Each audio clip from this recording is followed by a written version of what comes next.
But anyways, we're in almost our campaign for Daring Fates. We're just 1 week before our campaign in Daring Fate. So are you guys excited about Daring Fate? Are you guys excited? Have you really been excited about this? We've been pushing, we held this off 3 months so you could get hype about the Daring Fate. Are you excited about the Daring Fate? Through these lessons, it will really stretch out your faith, and you will see what God can do once you start stretching out in your faith. Now, I want to be more personal with you as a preacher, so I'm going to step down here a little bit so I could talk closer to you, because you seem very far away. But anyways, we're in 1 week before our Daring Fate, and I was asked by my mom to give an introduction to the Daring Fate before she really kicks it off. And I really want you to first take a step in this Daring Fate. Again, you need to take a step, and that's what I'm going to talk about today, is to take a step. Turn to someone next to you and tell them, take a step. Take a step. Why is taking a step so important? You don't get anywhere without taking a step. You don't get anywhere without moving. You need to get somewhere with taking a step. Taking a step is very important because if you want to experience miracles, you need to start taking a step out into faith. Now, the reason why I'm here and I'm able to preach to you today, I'm here and I'm a pastor. I'm a pastor. I became a pastor when I was 22. The reason why I could be a pastor today and the reason why I could preach to you is because I took a step out of my comfort zone. I took a step out for God. And because the reason why I'm here today is because I took a step. If you don't know my background, I think a lot of you know already, but my background is that I'm a very shy person. Super shy. I wouldn't say more than 3 words to you. Ask me anything, I wouldn't say more than 3 words to you. You're going to ask me, what's your name? I don't know. You're going to ask me, how cold is it outside?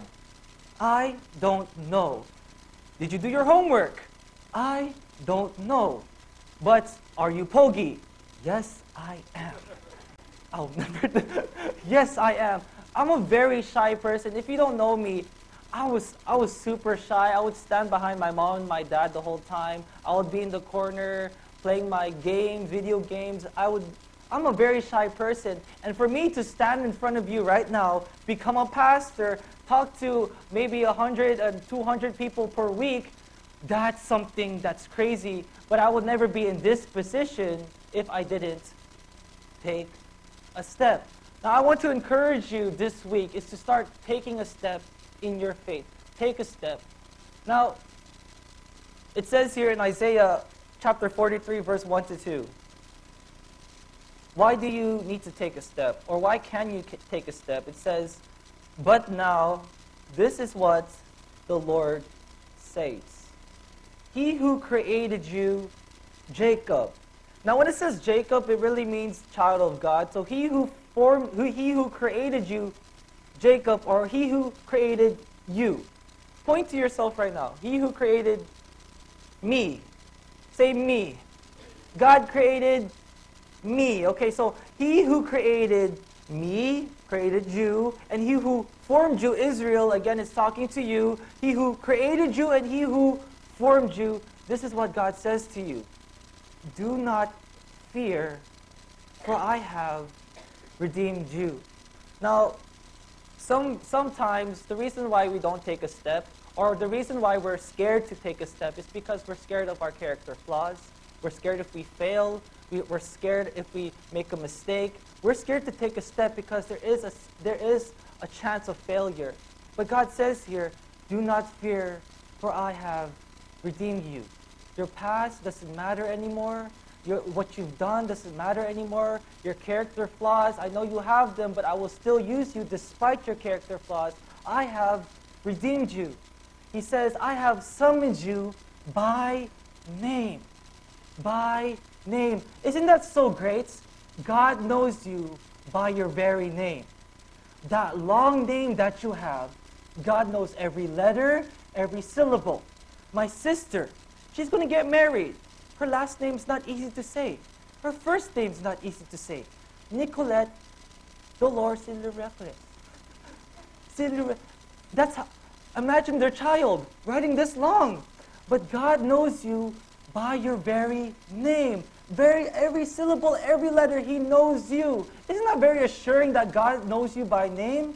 And He also says here, He summons you by name, and you are mine. You're God's. Nothing can take you away from God. You're God's.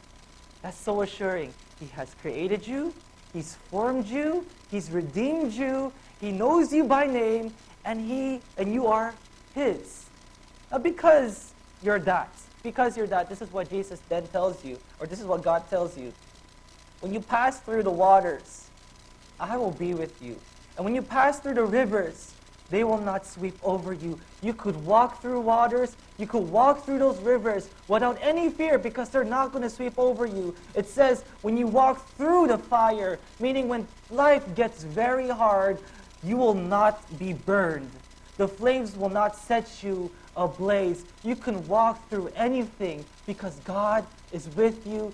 You are His. What are you going through today that's hard? You could go past it. You could walk through it.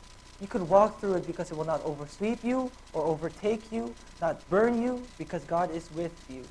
You need to take a step. Again, turn to someone next to you. Tell them, take a step. Take a step. Why? Because you're God's. When you have a baby, what do you want your baby to do? You want it to walk. You don't want a baby that doesn't walk. That's the same thing with God. God wants you to take a step. Take courage. Take a step. You may fall down, but you can handle it. You're His. Now, this is the question. What is the step that God is calling you to take? Or what is that step? What is that step? We'll look here in our main passage, Matthew chapter 14, verse 22 to 32. I know it says, 22 to 32, yes.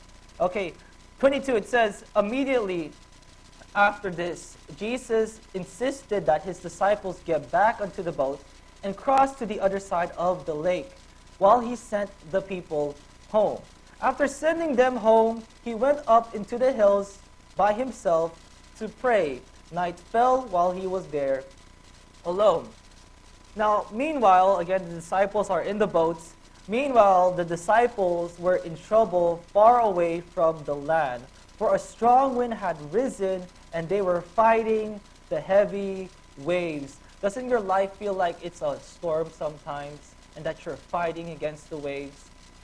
And it says here, verse 25, about 3 o'clock in the morning, Jesus came towards them, walking on the water.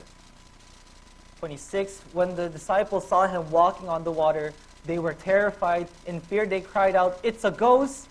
But Jesus spoke to them at once. "Don't be afraid," He said. "Take courage. I am here." Then Peter called out to Him, "Lord, if it's really You, tell me to come to You walking on the water." "Yes, come," Jesus said. So Peter went over the side of the boats and walked on water towards Jesus. But when he saw the strong wind and the waves, he was terrified and began to sink. "Lord, save me," he said. Jesus immediately reached out and grabbed him. "You have so little faith," Jesus said. "Why did you doubt me?" When they climbed back onto the boat, the wind stopped. Peter walked on water. Is that a miracle? Walking on water, is that a miracle? Again, Peter only experienced the miracle because he stepped out. He took a step. And that's what we're going to talk about today. I want to encourage you to take a step into the waters. Take a step into the waters. Now, waters is something that's unknown. It's something that's not in your control. And sometimes it gets violent. But take a step into the waters. You can't experience a miracle if you don't really step out into faith. So, we're going to talk about this, take a step. Now, before this, I want to give you a background about this passage. This passage happens in the Sea of Galilee. Galilee is because we have the sea here, and the sea is surrounded by mountains. It's surrounded by mountains. So from the sea, we have warm air that rises up. But in the mountains, there is cold air. And the cold air, it goes down to the sea. Now, when you mix hot and cold air, it makes a storm. It makes a storm. It gets very violent because the mixture of cold air and hot air. Now, in your life as well, it could get very violent, right? It could get very stormy. Like you just want to live this peaceful life, but there's this enemy that's ready to pounce at you at any time. There's this enemy that gets into your life and mixes into your life to create a problem or to create a storm. Because of this, we need God's help. We need God's help. So, this is the Sea of Galilee. This is our context. This is the geographical location. Sea of Galilee. Now, before Jesus walked on water, before this, he did another miracle. He fed the 5,000.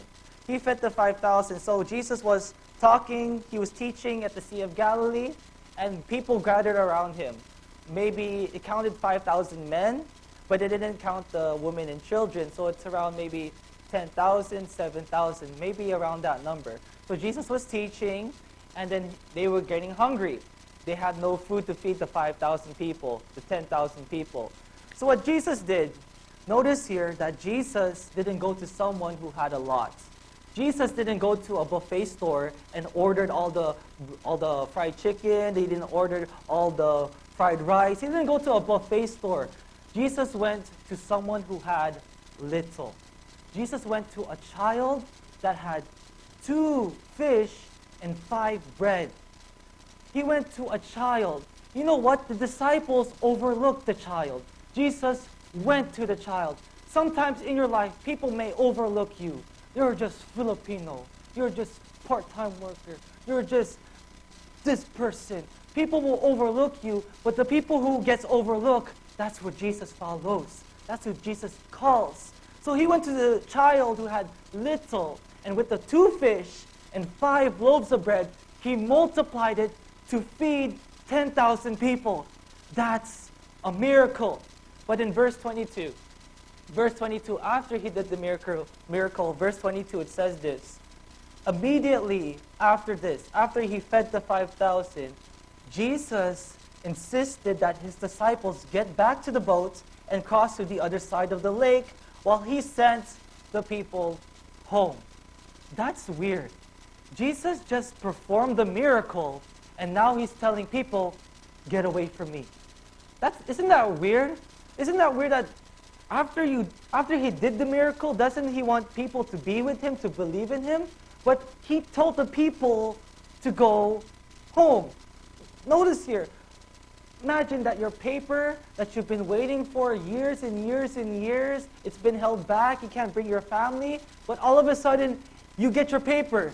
Don't you want to be with Jesus? Don't you just want to celebrate with Jesus? Or that job that you've been waiting for years and years and years, once you get it, you just want to celebrate with God. What God does, what Jesus does is that he said, get away from me, go home, or go to the other side of the lake. Why did Jesus tell the disciples, tell the people to go away? Verse 23. After sending them home, he went up into the hills by himself to pray. Night fell while he was there alone.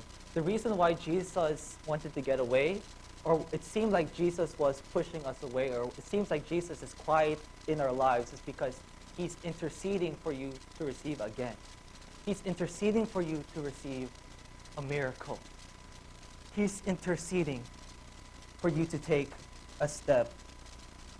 Now, we're coming into our Daring Fates. 2017, we believe that this is our year for miracles, right?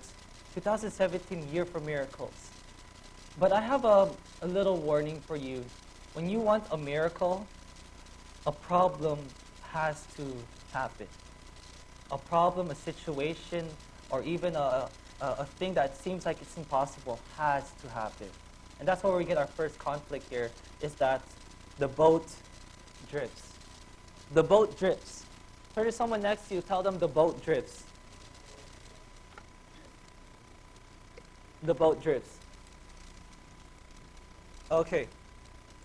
Now, Jesus was a man who had a lot of disciples. Jesus was a man who had a lot of disciples. We have my disciple who's going to be a pastor in the coming years. So Jesus had a lot of disciples. So, he fed the 5,000. We fed the 5,000 together. And Jesus is like this, okay? You know what? You go to the other side, get on the boat, go to the other side. I'm going to go over there and pray. Okay, I'll meet you later. Okay, so you better go to the other side. So Jesus went, right? He went to the mountain. And then, this is his disciples. And now I'm a disciple. Okay, how is Jesus going to go there?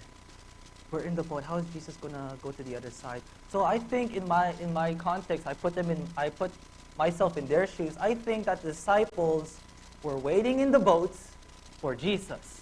Waiting in the boat for Jesus. So, okay, we're waiting in the boat. Okay, now remember, it's the Sea of Galilee. Sea of Galilee, storms happen. So when a storm happens, waves push the boat. So, the wave is pushing our boats, okay? Okay, but then we have to pedal. We got to pedal back because we're waiting for Jesus, right? So we got to pedal back, get back to the shore. But then here's the sea. The sea, it's pushing the disciples, but the disciples are pedaling back. They're pedaling, but the sea is pushing them. But the disciples are pedaling. And in the meantime, we have Jesus. It seems like Jesus is just chilling. He's just relaxing. While we're over here, we're working hard. But Jesus is... It seems like Jesus is not there, but we're working hard. We're working hard. In verse 25, it says, verse 25, can we show it? Verse 25, about 3 o'clock in the morning. So they were doing this until 3 o'clock in the morning. They were paddling. Sometimes our life is like this too, right? Right? We're doing our midterms. We're working hard for Christ. We're doing our part-time jobs because our financial situation doesn't say we can get a house. So we're going to keep pedaling, and we're working hard. We're in the ministry. We're trying our best in our ministry, but the ministry is not growing, and it seems like it's pushing. There's this enemy that's pushing, and you have no control over what you're doing. You have no control over it. Give a hand for our pastor, soon to be a pastor. No control over it.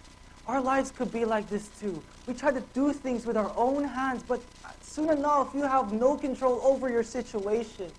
And here's the question, where is Jesus? Where is Jesus? The boat, it drifts. Now the enemy, this is the enemy. He likes to mess with you. He would try to, accuse you. He would try to push you until you have no control over your situation. But here is the question, where is Jesus then? When does Jesus come in and save us? Jesus comes in the storms. Jesus comes in the storms.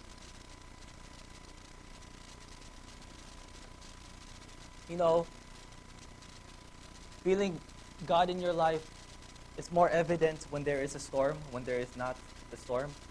Feeling God in your life feels more powerful when there is a storm in your life, rather when there is no storm. When there is no storm, we feel relaxed in our faith, but when there is a storm, we really feel His presence.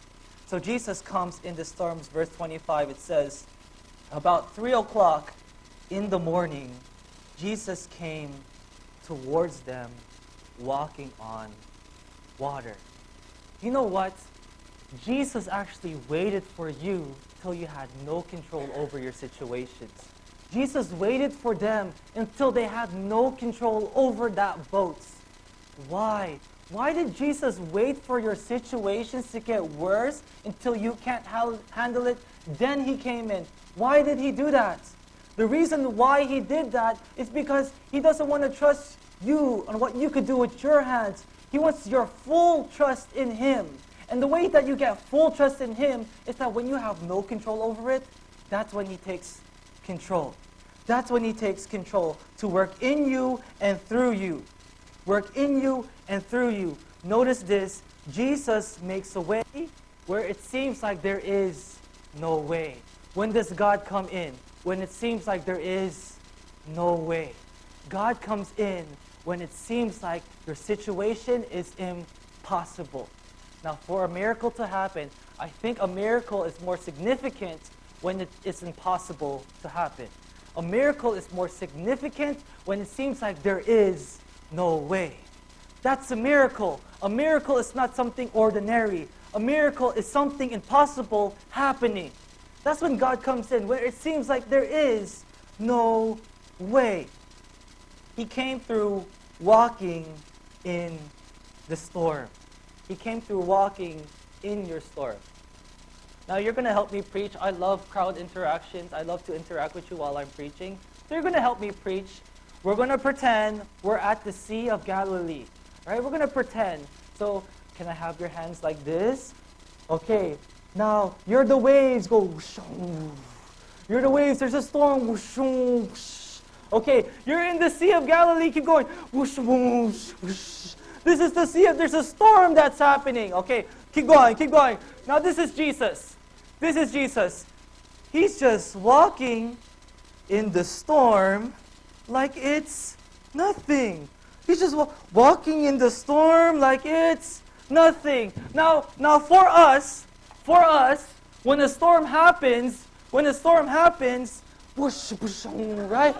storm happens, for us, the storm, it seems like it's so big. It's so big. This problem is so big in my life. When the storm happens, that's all we focus on is the storm. Oh my goodness, my bank account. Oh no. Oh my goodness, the ministry. Oh no. Oh, the gym. Right?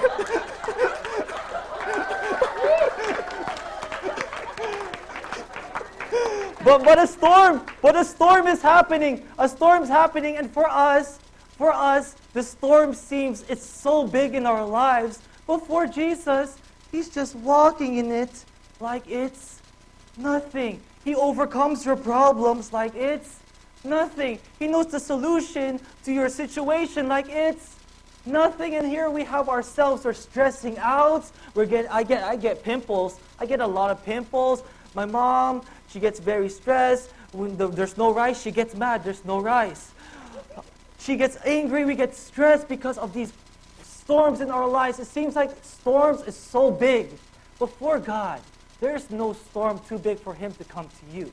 It's nothing to him. He can come into your storms. No storm too big for him to come to you. Jesus comes in the storms. I just want to warn you, again, you're going into daring faith. Daring faith, there may be a storm that may be happening in your life, but I want to give you an assurance when a storm happens, then that's the evidence of Jesus coming into your life. The storm, Jesus comes in the storms, and he comes in the storms ready for you to take a step. Take a step. Turn to someone next to you, tell them, take a step. Take a step. Verse 26, it says, when the disciples saw him walking on water, they were terrified. Again, put yourself in the disciples' shoes. Have you ever been on a boat? Right? Been on a boat? My dad lives in Mindoro, so to get to Mindoro, you need to get on a boat. I was traumatized. One time, we were on the boat, and there was a storm that was happening. Now, the boat wasn't the Titanic. The boat looked like, fishermen. They fish, okay? It's not safe, okay? So there was a storm that's happening in the boat going to Mindoro, and all I felt was this. All I felt was it's just shaking, and it's raining at the same time. I was so scared. But in the disciples, there's a storm that's happening. Their boat is made of wood. The storm, it's lightning, and there's heavy waves that's happening. And in the midst of that, they have a person walking towards them. I would get scared too. The disciples, they were terrified. And in their fear, they cried out, "It's a ghost. It's a ghost." You get scared. You get scared in your storms. You get scared in your situations. You get scared when a problem happens in your life. You get scared with disappointments. You get scared with failures. The reason why you don't want to step out is because you're scared. You're scared. You do get scared when you don't have the answer to your problems, to your answer to your solution, no, your solutions to your problems. You get scared. I lost my job. How am I supposed to provide for my family? You get scared. Something happening with my visa, with my papers. I can't bring my family here. You get scared. I failed this class. How am I supposed to get my career job? You get scared. But in verse 27, Jesus says this. Jesus spoke to them at once. "Don't be afraid." He said, "Take courage. I am here." Everyone here is saying don't be afraid because they thought he was a ghost. Like, guys, relax. I'm not a ghost. I'm not a ghost. I'm Jesus. Your best pal, Jesus. I'm not a ghost. Don't be afraid. Or is Jesus saying, don't be afraid. I'm here in your problems. I'm here in your situations. And take a step. Is Jesus telling you, don't be afraid and take a step? Verse 28. Then Peter called out to him, "Lord, if it's really you, tell me to come to you walking on the water." Walking on the water. Jesus says, don't be afraid, take a step. Peter says, "Okay, Lord," and he walked on water. I don't know about you. I want to experience a miracle like this too in 2017. I want to experience a miracle where it seems like it's impossible. Walking on water. He took a step. He took a step. Now remember, Jesus, he walks on water he walks in your storm like it's nothing. God gives you the same power to walk in your situations like it's nothing. He gave you the same power to withstand your problems like it's nothing. I know the problem is there, but the problem is not what really controls you. Your problem isn't what really controls you. What should control you is what God says about your life. This is what you should be in control. This is what should control you, not your problems, not your situations. This is what should control you. Now, you have the same power. You have the same power to walk in your situations, to walk in that problems like it's nothing, but you can't do that if you don't take a step. You can't experience God's power if you don't take a step. For me, I will never experience all the things that I experienced as a pastor of my age if I didn't take a step out into faith. My original plan was to be an architect. I don't know about you, but I think an architect is a boring life. You're at home drawing on paper. For me, I'm everywhere.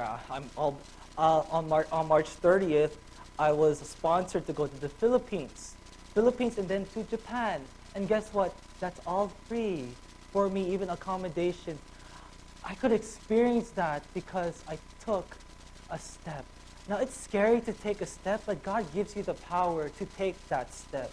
To take that step. Now, here's the question. Will you then take a step? Will you take a step? Turn to someone next to you. Ask them, will you take a step?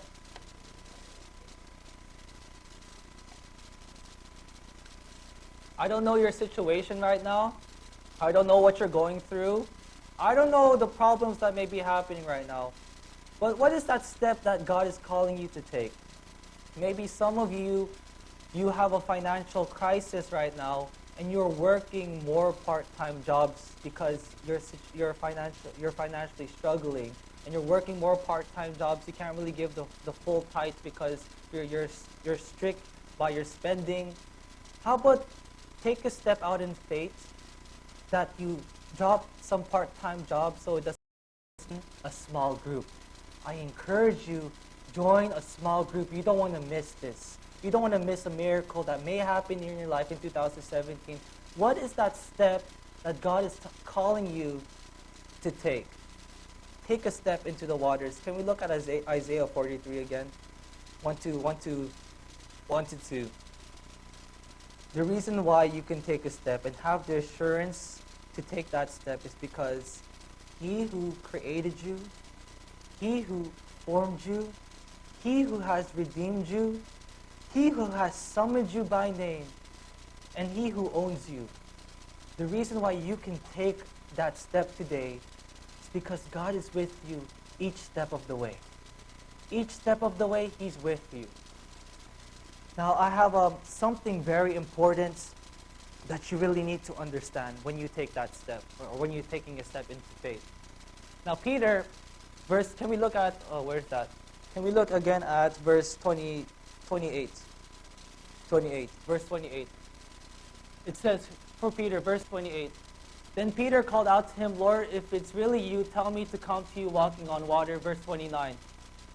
Verse 29, can we show it? It says, yes, come, Jesus said. So Peter went to the other side of the boat and walked on water towards Jesus. But look at this. When he saw the strong wind and the waves, when he started looking at the storm, he was terrified and began to sink. When we're walking into your daring faith, when you're stepping out into faith, never lose sight on the miracle. Never lose sight on what God says in your life. Never lose sight of it. I know storms, it's in your face. It's in your face. Your problems, it's in your face. But once you stop looking at the miracle, once you lose sight of the miracle, you start sinking. And it feels like life is getting hard because you lost focus on Jesus. You lost focus on what He said, and you lost focus on that miracle. Never lose focus on that. You want a house. Never lose focus on that house. I know your situation, it doesn't approve of it. You need a miracle. Never lose focus on the house. For us, our church, we want a bigger building. How can we get a bigger building? The real estate right now, it's very, very high. It's hard to purchase a building, but never lose focus on that miracle. For me personally, I really want to bring 200 young people here in the church. I will never lose focus on that miracle of bringing 200 young people. Never lose that vision. Never lose that miracle despite your situations. Once you start looking at the situations and giving attention to your situations, then you start sinking. Never lose sight. Shall we all stand?